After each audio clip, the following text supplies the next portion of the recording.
Точно е 18 часот и 54 минути овде во студиово, почитувани. Ја следите емисијава на Македонски корени со вашите домаќини Бети и Јон Треновски. Со мало закаснување, ова време тука некаде секој пат ни е резервирано за нашите и ваши гости, почитувани. Следува разговор овој пат со нашата гостинка, академик Катица Ќолавкова, редовен член на МАНУ, писател, поет и јазичар. Ке ја посакаме наскоро топло добре дојде овде на Македонски корени, а вие останете и понатака почитувани со Македонски корени, затоа што најдобро е вие да го слушате први, а да не дозволувате некој друг да ви раскажува. Ви благодариме на сите што сте со нас. Поздрав до Киро, до Добрица, до Владимир, до Арче, до Кати, Трневски, Грневски, Бранко и до сите вас почитувани. Верувам веќе во ред, се е во ред со линковското поврзување, се гледаме, верувам и се слушаме. Ако е така, господја Ќолавкова, добро ви утро и добро ни дојдовте на Македонски корени. Добар ден, добро утро. Ви благодарам на поканата и жал ми е што дојде вака до задоцнување, ама еве сега можеме да почнеме. Добро ви утро и од мене и добро ни дојдовте на Македонски корени и ви благодариме што не удостоивте нас, но пред се нашите слушатели и гледачи со вашево учество денес да другарувате во наредниве неколку минути заедно со сите нас. Академик Ќолавкова, Јас мислам дека треба да ни биде чест на писателите и интелектуалците од Македонија да на ваков начин стапиме во контакт, нели, со македонците во Австралија, да не и македонците од цел свет, ама посебно вие во Австралија, така што еве ова е прва таква прилика за мене и не смеев да нема да биде последна. Благодарам. Инаку, припремајќи се за овој разговор, наидовме на едно ваше интервју од ноември 2018 година, реализирано за Слободна зона на телевизија Европа, ако не се лажам беше тоа, во време кога вие сте учествувале на една научна конференција по повод 120 годишницата од раѓањето на поетот Димитар Талев. Вниманието ни го задржа еден ваш став и теза во врска со изнесувањето и делата на Димитар Талев, а кои тези се многу важни и треба секој еден да ги слушне, особено оние од Мешовитата комисија и политичарите се разбора, но и аналитичарите.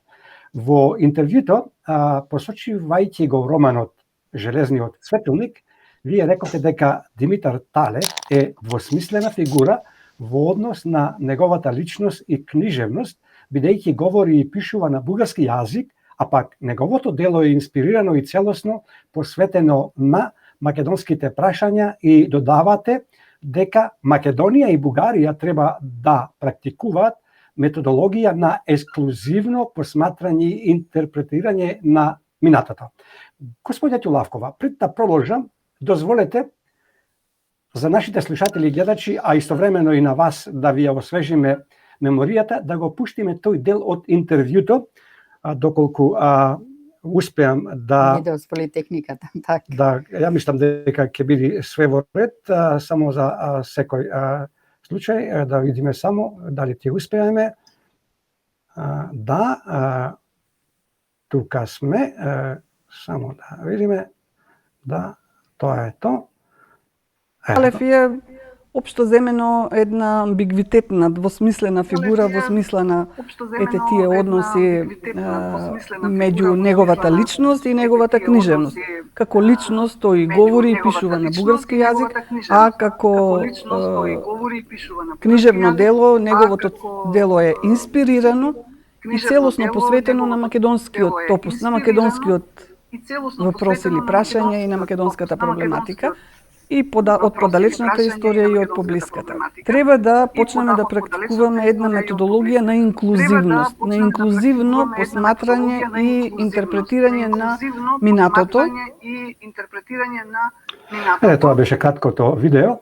За оние кои го пропуштиле ова интервју, ќе сакате ли да не навратите ама во кратки црти за да ги разјасните овие ваши ставови? Па јас би го кажала следното. Прво, тоа беше една интересна научна конференција во организација на Бугарската академија на науките, односно Институтот за литература, и јас учествував единствена од Македонија и зборував за Талев. Го одбрав него затоа што во македонскава книжевна наука со мали исклучоци, Тодоровски, некои други колеги и неколку преводи е запоставен, а особено од гледна точка на тоа колку заслужува да биде интегриран, примен и познат во Македонија како гениален раскажувач, посебно раскажувач во смисла романсиер, но пишува и прекрасни раскази и повести. И сакав да го проучам неговиот случај како парадигматичен, значи како еден пример како што се случува со писателите кога се на некој начин под надзор на културниот хегемон. Тој целосно својот живот го посветува на македонската идеја. Има многу јасни политички ставови за самостојноста на Македонија, за разликата меѓу македонците и бугарите, и србите, и грците и така натаму, и историјата ја познава во подробности. Во таа смисла тој не е двосмислена фигура, мислам двосмисленоста е во смисла на тоа дека припаѓа на двете култури. Значи, според мене тој е македонски писател и борец за македонско самостојување, слобода и така натаму, но не можеме да одречеме дека своето дело го напишал на бугарски јазик, да не навлегуваме од кои причини. Има многу значајни поети во светот кои пишувале и на друг јазик, или на јазикот на нивното образование, или на јазикот на државата каде што емигрирале. Македонската емиграција во Бугарија е голема. И особено оние кои емигрирале почетокот на 20 век, кои се школувале освен во странство и во Бугарија, нели го прифаќале тој јазик, а после тоа кога се вклопиле во државната констелација и немале друг избор за да објават, морале да пишуваат и на бугарски, мислам. Но ние не можеме да успориме дека пишува на бугарски јазик и дека бугарите во таа смисла имаат право не да го присвојуваат, туку да зборуваат и за тој аспект на неговото дело. Тоа е таа инклузивност, значи нема Бугарија право на Македонија и на македонската наука да ја оспорува дека да каже дека е Талев по потекло македонец и дека целото негово дело е слика и символ на Македонија и борба за слобода, а ние не можеме на Бугарија да ја кажеме, знаете, иако пишувал на бугарски, вие немате никакво право. Просто научното право е, како да ви кажам, слободно и тука треба да има толеранција. Меѓутоа, ние сега се соочуваме со друга политика на Бугарија, како и на Грција, со ексклузивистички пристап. Значи, Грција има ексклузивен пристап спрема антиката, Бугарија има ексклузивен пристап спрема словенскиот период, значи од 8 век наваму, од 7 и така натаму.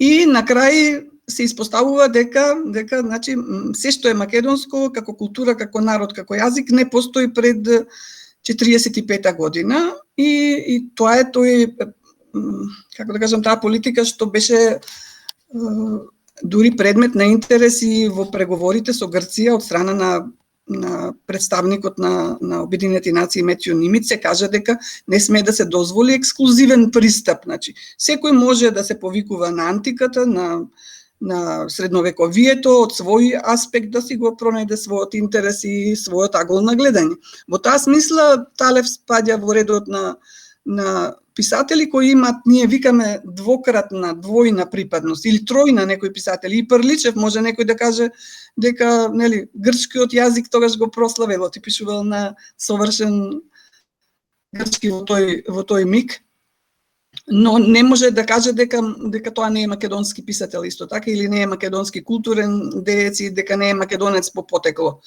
Тоа се тие разлики, тие се финеси, но се многу битни. Инаку јас баш овие денови работам нешто за Димитар Талев, во кој што еден текст за Полската академија на науките, и се потсетувам на неколку негови романи кои се инаку многу големи, како што знаете, се работи за илјадници страници. И еве јас само еден мал фрагмент ќе ви прочитам, во оригинал го читам овој роман, ама го има на македонски не е, мислам, преведен, не сум сигурна.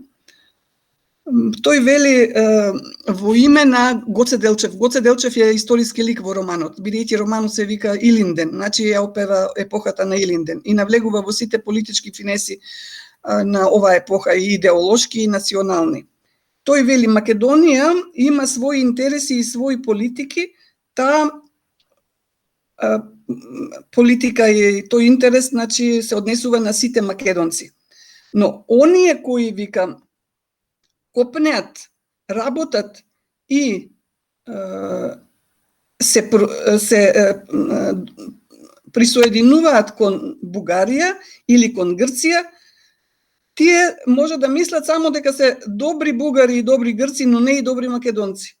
Такви бугари или грци го поддржуваат вечниот раздор меѓу балканските народи кои треба да живеат во братска дружба и да бидат посреќени. Македонецот, вика, припаѓа на сите, Македонија припаѓа на сите македонци без разлика на религијата, нацијата и јазикот. Гледате какви едни сваќања во тоа време, многу јасни дека Илинденската борба е борба за самостојна Македонија и дека припаѓа на македонците и тоа е македонски интерес и затоа не е ни бугарски, не е ни грчки, не е ни српски и со тоа тој ја проектира идеологијата на Гоце Делчев, што сега бугарите сакаат да го присвојат ексклузивно, он е само бугарин и ништо од друго од бугарин.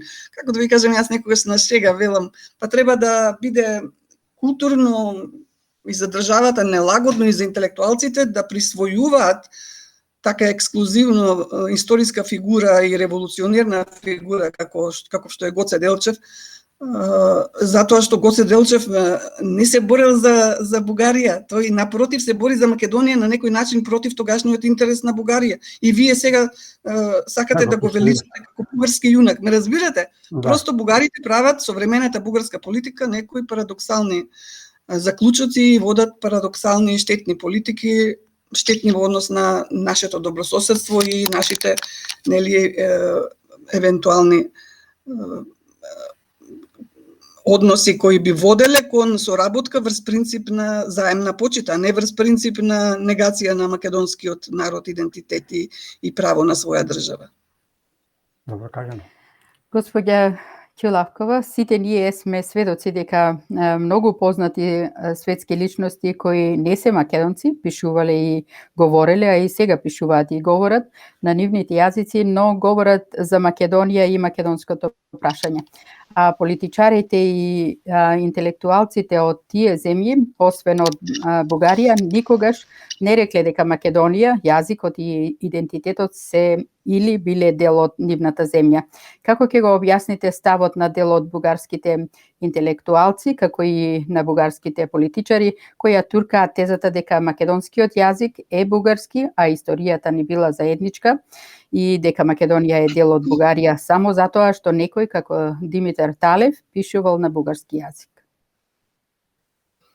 Мислам, не е никаков аргумент за да кажете вие дека не постои еден писател или една книжевност или една нација, ако во историјата, во соодветни некои политички констелации некој пишува на друг јазик. Мислам, тоа може да биде и лично право на избор да се пишува на друг јазик, например, денеска многу често се користи англискиот за прагматични потреби, ама важно тоа не дава за право на Англија или на Америка или Австралија да кажат дека се тие автоматски нивни писатели и така натаму. Сега тоа е, значи, во таа смисла треба да има толеранција од разни аспекти, го сочинуваат идентитетот на еден човек и на една нација. Има многу нивоа на тој идентитет. Не е тој нешто така црно-бело. Бугарската нација современа како да чувствува дека е нецелосна ако без македонскиот дел, без македонската нација, без македонската територија, без македонската историја. И некако наеднаш последниве 3 години, зашто ние до пред неколку години имавме многу солидни цивилизирани односи на диалог со, да кажеме, колегите од Бани и од нивната интелектуална и писателска средина, и се уште имаме со некои поединци.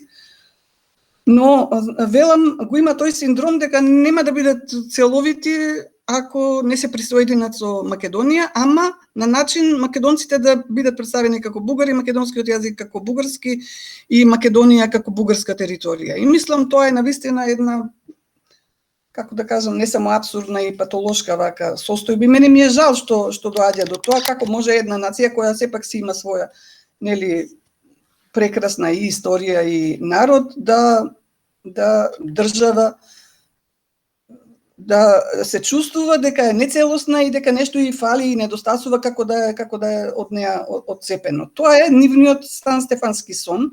Значи тој сон не е од многу оддалеку, од крајот на 19. век. Тој сон кога они 3 месеци вкупно ја имаат во составот на тогашното се извинувам, Бугарско кнежевство и Македонија.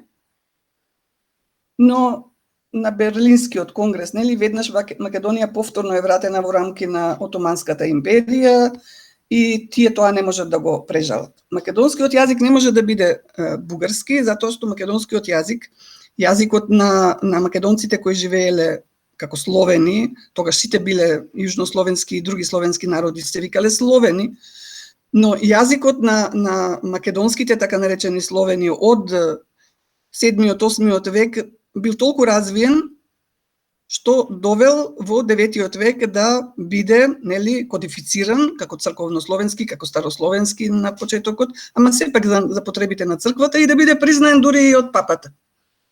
Значи, тој јазик е основата говорен јазик и тие диалекти од Солунско, кои и денеска се присутни во Солунско, се основата на сите словенски јазици и тоа не значи дека ние сега имаме како македонци право да негираме било кој јазичен идентитет на русите или на пољаците или на хрватите или на бугарите или на србите.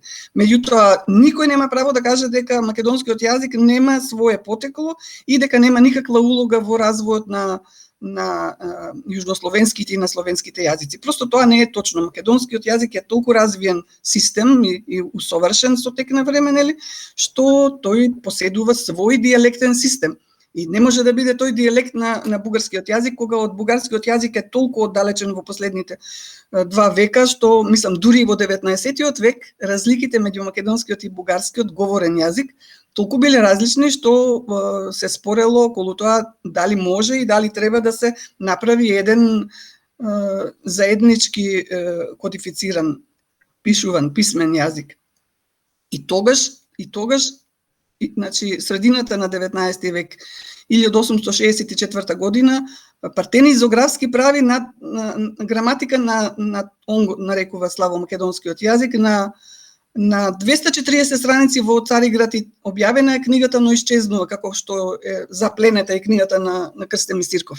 Сакам да кажам дека непотребно се навлегува и многу штетно врз принцип на некој, јас го нареков културен империализам и културен хегемонизам, се нарушуваат односите меѓу словенските народи во соседството во интерес на други туѓи интереси, нели, туѓи држави.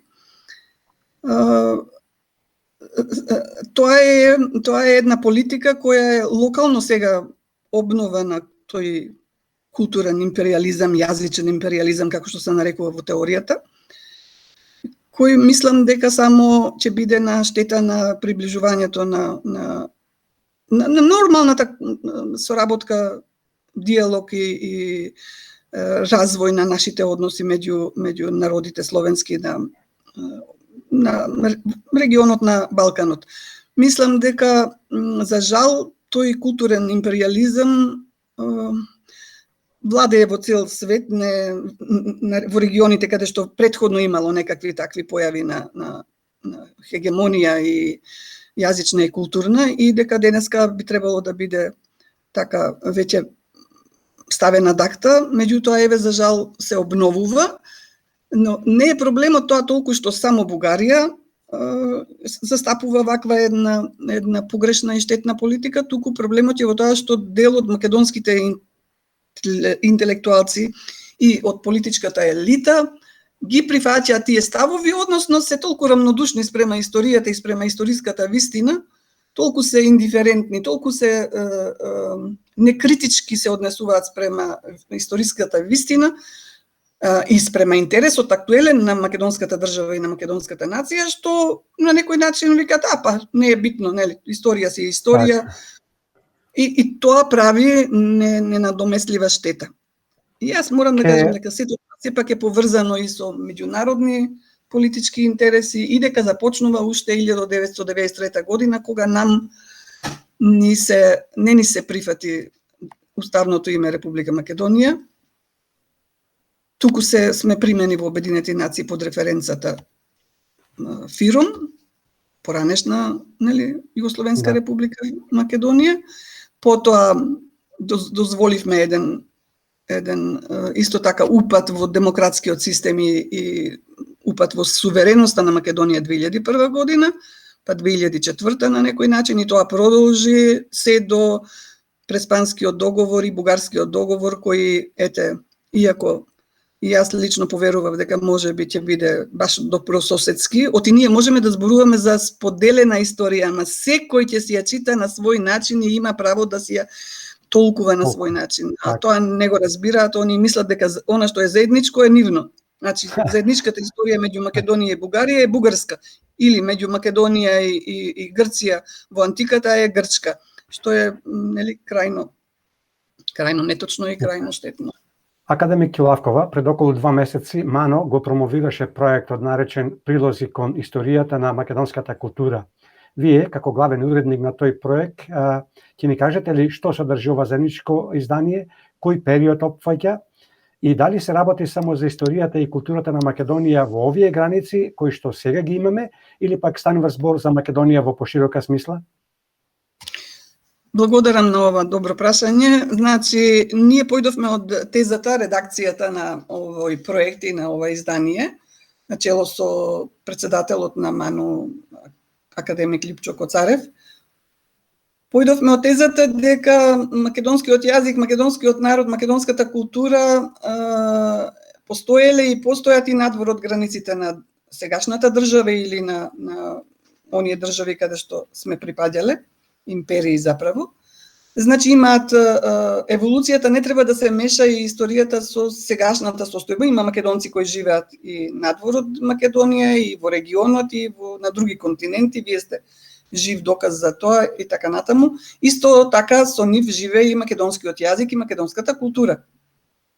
Затоа се одлучивме оваа книга Прилози кон историјата на Македонија, значи како еден поширок поим од државата на Македонија и македонската култура како еден специфичен поим, да се однесува да опфати 3 многу сериозни студии од наши колеги кои се занимаваат со антиката и со предисторијата. Значи имаме еден дел на културно наследство кој се однесува на антиката. Не смееме да ја пропуштиме и тука има многу интересни студии. Потоа имаме еден дел кој што се однесува на средниот век и тука имаме текстови кои се однесуваат на политичката историја на Македонија на некој начин. Потоа имаме еден цел блок кој се однесува на културната историја со акцент врз 19-тиот век. И на крај имаме, затоа што планираме друг том да биде посветен на посовремената историја, значи по Крстем и Сирков, да кажеме, и кодификацијата на јазикот до денес. И имаме еден дел кој се однесува на црковната историја. Значи имаме културно наследство, културна историја, политичка историја и црковна историја. Така што ги опфативме сите главни сегменти. Не е тоа замена на енциклопедијата. Енциклопедијата си е едно свое солидно изработено дело и треба да има свој заслужен живот, да биде подлежна на критики и така натаму, но не смее да се фрла, нели, на клада. И ние не сакаме да ја заменуваме. но во случајов направивме нешто што е актуелно и што е, да кажеме, научен одговор, научна една реплика на тези кои не се точни, било да се бугарски или грчки или некои други, ама главно се соочуваме со негации од тие страни, зад кои што можеби се крие и некој друг, некој поголем ум, глобален, ама како и да е, се артикулираат преку нашите блиски соседи со кои што јас лично би сакала да имаме многу пријателски односи. Таа книга е, значи, голема. Мене ми е жал што во Охрид во моментот ја немам, ја подарив, но прва прилика можам и да ви пратам по некој што доаѓа во Австралија да ја имате, но ќе ја поставиме деновиве на веб страницата на Ману и сите други текстови. Еве, јас ја носам тука од последното издание на Ману, преродбата и по неа. Да, одлично. Преродбата и по неа се однесува на Григор Прличев, еден наш собир минатата година кога беше се под карантина, ма ние работевме, и се однесува на Димитрија Чуповски и на Македонското научно-литературно другарство од формирано 1902 година во Санкт Петербург и работело активно некаде до 1917 година, и Чуповски заедно со Крстен Мисирков, брат му на Чуповски и така натаму, ги имаат поставено во еден меморандум во нивниот устав, статут и така натаму, во сите нивни преписки, писма, студии, па дури самото дело на Крстен Мисирков, се рефлексија, одраз и огледало на нивните политички ставови за Македонија како праведна држава на сите кои живеат во Македонија, со доминантен, нели, статус и присуство на македонскиот народ и на македонскиот јазик, но со право на сувереност како сите други народи и на рамноправност како сите други народи. Еве сега се случува еден век подоцна ние повторно да се соочиме со ситуација во која што ни се оспорува тоа право на сувереност и тоа право на рамноправност, да бидеме рамноправни, ни се одзема и така се прави една историска неправда. И сега тука јас морам да кажам, без да ви, нели, реплицирам, да кажам дека колку и да се убави тие утехи кои се, да кажеме, верски и слични, ние мора да најдеме и некој одговор и некое решение, некоја култура на отпорот за да излеземе од оваа ситуација. Оти нема само да ни помогнат висшите сили, мораме и ние да се потприме на своите сопствени сили. Тоа значи силите што ги имаме овде, не само интелектуални, на севкупниот македонски народ и на нацијата и на сите вие кои сте во светот, да помагате конкретно со конкретни дела, еве како и што правите, нели, со ваши емисии и така натаму, но значи ни треба заеднички настап, ни треба обединување околу македонската кауза и идеја. Поспротивно може да се случи да бидеме, нели, така, еден неправедно фалсификуван историски факт. Ке мора да побрзаме, имаме уште многу прашања. Так, дали сега може да запреме па да оставиме за друг пат. Так. Мора да се искажеме, токму така. Дали може да се каже дека оваа дело кое го издадовте е еден вид замена за затворањето на македонската енциклопедија, но и порака... Би одговорив на тоа прашање, мислам, пред малку, нели? Така. Може да го прескокнеме тоа прашање. Одговорив дека не може да биде замена, не. Така. Не, добро, ајде, да, бете имаш некое друго, да додеш нешто на тоа прашање, нешто, ако одговори така, таа. зарем не можеше да се направат одредени корекции, ако беа толку спорни, и кому му пречеше македонската енциклопедија, која за жал остана покриена со пластови прашина? Да, јас многу жалам што енциклопедијата како книга не е во аптеки, инаку вие знаете дека електронско издание се ширеше низ цел свет во илјадници тиражи. Така што направивме една голема неправда спрема таа книга. Таа можеше да оди со ерата, нели, со грешки, ако имаше такви грешки, еве, ако сме повредиле во две референци нешто, можеше да се оди со така, со некоја корекција. Меѓутоа, книга како книга можеше да има второ издание за неколку месеци или за година дена, со дополнувања, со измени, со редактирани текстови и така натаму. Тоа е сепак друг жанр. Овдека ние направивме студии по 30 страни и повеќе на еден автор. Колективно дело од 26 автори, значи кои истражуваат сега и од актуелнива перспектива, некои настани во далечното и во поблиското минато. Така што сосема друг пристап имавме. Енциклопедијата треба да верификува, нели, да потврди легитимно, научно, конкретни историски факти. Ние можеме во големи студии да ги толкуваме тие факти, така што не се замена, меѓутоа може некој да ја користи таа книга и во оваа смисла, нели, како објаснување на клучните и критичните периоди од развојот на македонската историја, народ и култура, и со ова наше дело. Оти навистина недостасуваше такво дело, недостасува после историјата на Македонија, енциклопедијата која не функционира како што треба. Мислам во јавноста, за читателите, нема нормална рецепција. Ние самите ја оневозможивме, ја бев еден од малкуте колеги, академици кои гласаа против забраната на таа енциклопедија. Се надевам дека кога и да ќе биде обновена можноста за ново издание, редактирано, а она што си постои, ако воопшто има такви примероци, нели, да се пушти во оптек и да се научиме да, ако нешто не е во ред, да имаме научен диалог и научна критика, па и полемика ако треба, ама не да ги ставаме книгите во подруми, да ги спалуваме, нели? Да.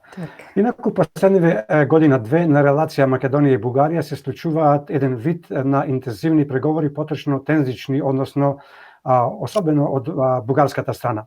Дали наметнувањето на несфатливиот дискурс од страна на Бугарија може да се нарече дека е хегемонистички, вие говоревте нешто за тоа, и кои се вашите предвидувања, како ќе заврши сето тоа, имајќи предвид дека за сега Бугарија добива премолчена поддршка од страна на бриселските бюрократи, но нажалост во прилог на тоа оди и свитканата кичма на македонскиот висок државен врв.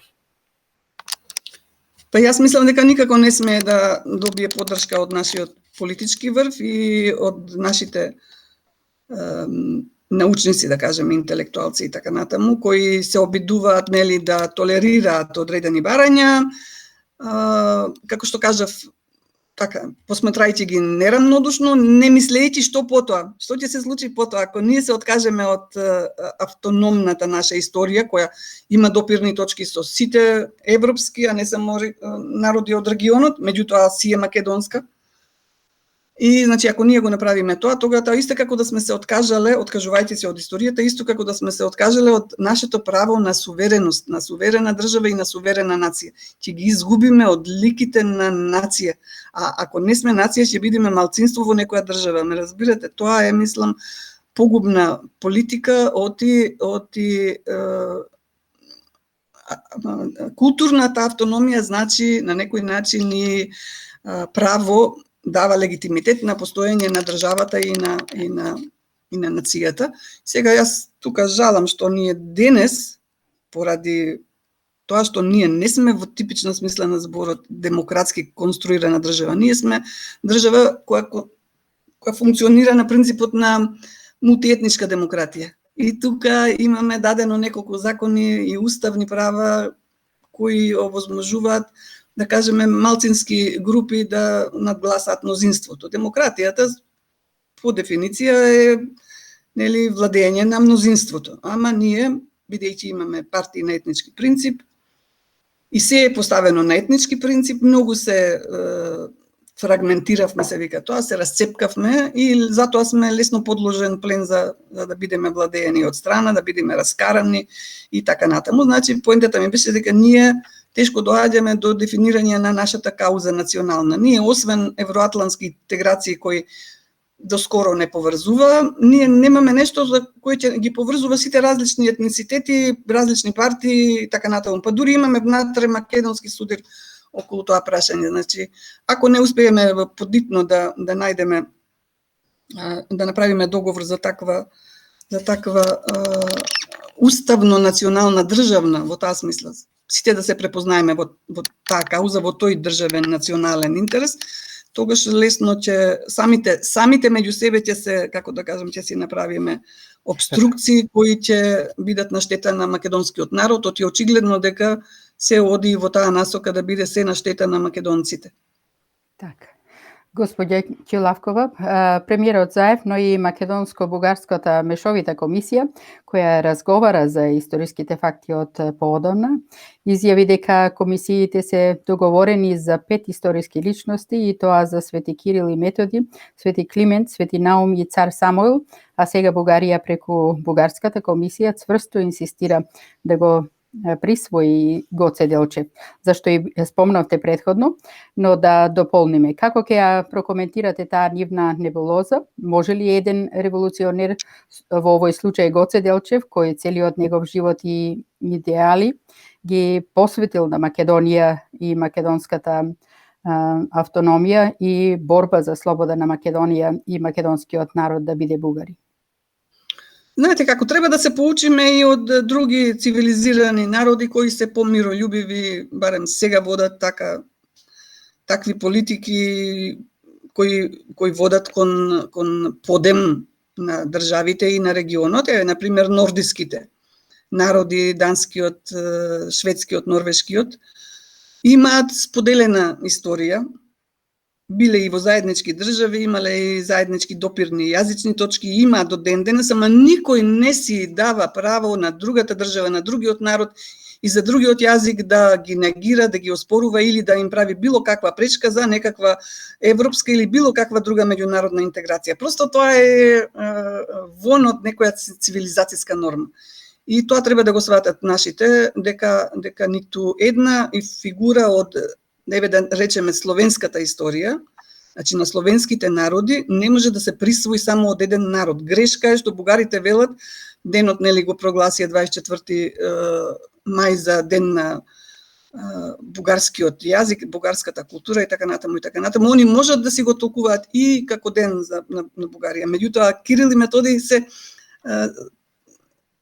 припаѓаат на сите словенски народи, припаѓаат на Европа и на светот, они се дел од едно светско цивилизацијско и јазично и културно наследство. И во таа смисла припаѓаат на македонците и да речеме, да не кажам и примерно на македонците, да не бидам националиста јас, меѓутоа тие се споделени фигури, а не фигури кои може да се присвојат, ќе го присвојам како да е тоа некаков предмет и на сите други ќе им го оспорам правото и ќе им правам секакви можни пречки во нивниот развој, нели, со задни намери. Просто тоа не е цивилизирано и не води на добро. А мислам дека кажав за Гоце Делчев. Гоце Делчев е апсолутно, што и да бил по граѓанство тогаш, веројатно бил поданик на Турската империја. Може би со оглед на школувањето говорел бугарски јазик, ама говорел и македонски, ама тој е по целата своја суштина, по своето дело револуционерно, борба, мисла, меморија во македонската народна култура е запамтен како македонски борец, не како бугарски. Он не се борел за Бугарија и за бугарската слобода. Значи, апсурдно е да се дискутира за тоа. Јас би ги напуштила таквите преговори. Мислам, апсолутно се штетни.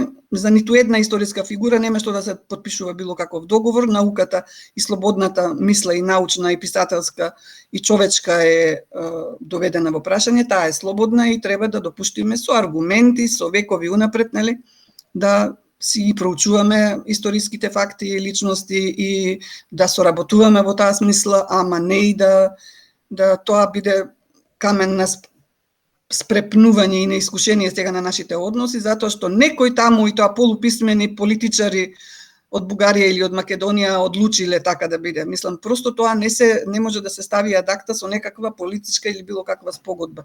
Тоа треба да го пуштиме слободниот и цивилизиран ум со аргументи да си проучува, ама никој не треба да се чувствува повреден ако идентитетот има повеќе аспекти. Денес особено живееме во свет во кој што вие знаете, мислам, речи си некои идентитети да не се препознаваат. Ние треба да се почитуваме и секој да ја почитува, како да кажам, да го почитува идентитетот на другиот и правото на другиот да си има своја перспектива на гледање, твоја точка на гледање. Така што нашите политичари влечат погрешни потези.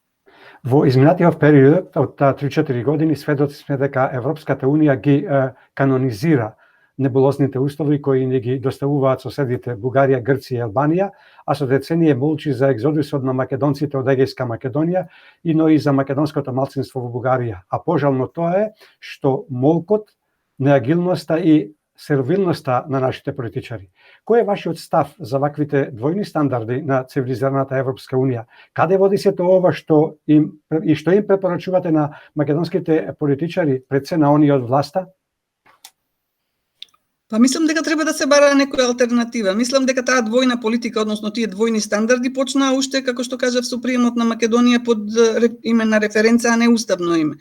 Преспанскиот договор со кого се потпишува? Од едната страна ја имате Хеленската република, од друга страна кого го имате? Некоја резолуција која се реферира на БРМ, на ФИРУМ. Значи, тоа се нелегални договори и чинови и кои покажуваат двојна политика, двојни стандарди. Зошто тоа го прави меѓународната заедница? Она знае, но во секој случај како да се поттикнуваат конфликтни односи меѓу балканските народи, меѓу нас македонскиот народ и соседите, наместо да имаме супер соседни односи, бидејќи имаме допирни точки во минатото и со грците и со бугарите, например, се поттикна одреден конфликтна матрица. Еве се никогаш немало таков отпор ни према бугарите, ни према грците во македонската јавна свест во медиумите и меѓу луѓето, како сега, кога директно некој вулгарно и прагматично ги негира. Значи, Европска Унија, мислам дека исто така се однесува, како да кажам, спротивно на прокламираните конвенции на Обединети нации, на УНЕСКО и на Виенска конвенција и на Европска Унија. Просто они немаат право да влегуваат во било каков аспект на идентитетот. Напросто, а Македонија треба да каже, ако го поставуваате како услов тоа што е безценето, за некаква цена која е, нели, ниска многу, односно никаква, нема цена за македонскиот културен идентитет и сувереност, тогаш ние се повлекуваме, не мора сега да продолжи, да добиеме датуми за почеток на преговори. Тоа е, како да ви кажам, тоа е еден вид абстракција. Ќе бидеме подобри, ќе работиме, економски ќе закрепнеме, светот е отворен, светот е широкополена, нуди широкополена соработка, така што мислам дека не смееме да подклекнеме на вакви политики кои во основа се го поддржуваат регионалниот, локален хегемонизам и империализам, апсолутно. Господја Ќулавкова, како академик, како гледате на фактот што владата на Заев даде акредитација за отворање на Бугарски универзитет во Македонија со седиште во Свети Николи, кој ќе го носи истото име со македонскиот најстар универзитет Свети Кирил и Методи. И кога сме кај браќата Кирил и Методи, ако сакате да дополните нешто повеќе за одлуката на бугарските власти 24 мај да го прогласат за ден на бугарската азбука, односно бугарската писменост. Иако може побрзо. Добро. Да, на вториот дел одговори веќе. Тоа не е добро за самата Бугарија и самите бугарски научници, познавачи на средновековната култура и јазик, реагираа на тоа, рекоа дека е тоа штетно, се реагираат многу, мислам се изгуби углед Бугарија во словенскиве културни и научни сфери, да кажам. Но секаква одлука треба да биде втемелена врз принцип на реципроцитет. Значи размена на универзитети, таму на македонски, овде на бугарски. А второ, мислам дека ние живееме на толку мал простор, подобро е да се направи, нели, железница и добри патишта и можат и бугари да доаѓаат да студираат во Македонија и македонци да одат да студираат на нивните универзитети. Македонија има премногу приватни универзитети, па доволно и државни. Ние кога имавме еден универзитет бевме подобри, не велам дека треба да биде така, но треба да се извлече некаква поука од оваа инфлација на секакви универзитети со секакви програми и така натаму. Тоа само покажува дека нашиот сегашен премиер на Северна Македонија, намерно го користам тоа име, оти тој, нели, се гордее со тоа, од што би требало да се срами, значи тој со тоа покажува дека на некој начин сигнализира одобрување на бугарските политики и затоа ја губи на некој начин поддршката целосно од македонците, меѓутоа и нанесува голема штета на Македонија со тоа. Имам уште две прашања, ако може порано, побрзо да ги завршиме и побрзо. Власта со засилено темпо галопира да го спроведе договорот од Нивици. Од пред некој ден започна со издавање и на лични документи со наметнатото ново име. Најави засилено темпо за промена на називите на институциите и други субјекти, така да за кратко време према планот на заевата влада, секаде каде што стои македонска ќе треба да стои северна. Тоа ќе значи дека Ману ќе постане Нану. Ќе успеете ли барем вие од Ману, каде што се собрани најголемите мозоци, да му се спротиставите или силом прилика ќе подклекнете на притисоците? Значи, прво мислам дека треба веднаш да се донесе одлука за сторнирање, за запирање на било какви промени кои произлегуваат од предспанскиот договор, бидејќи Грција воопшто не го почитува ни оној минимум што го има преземено.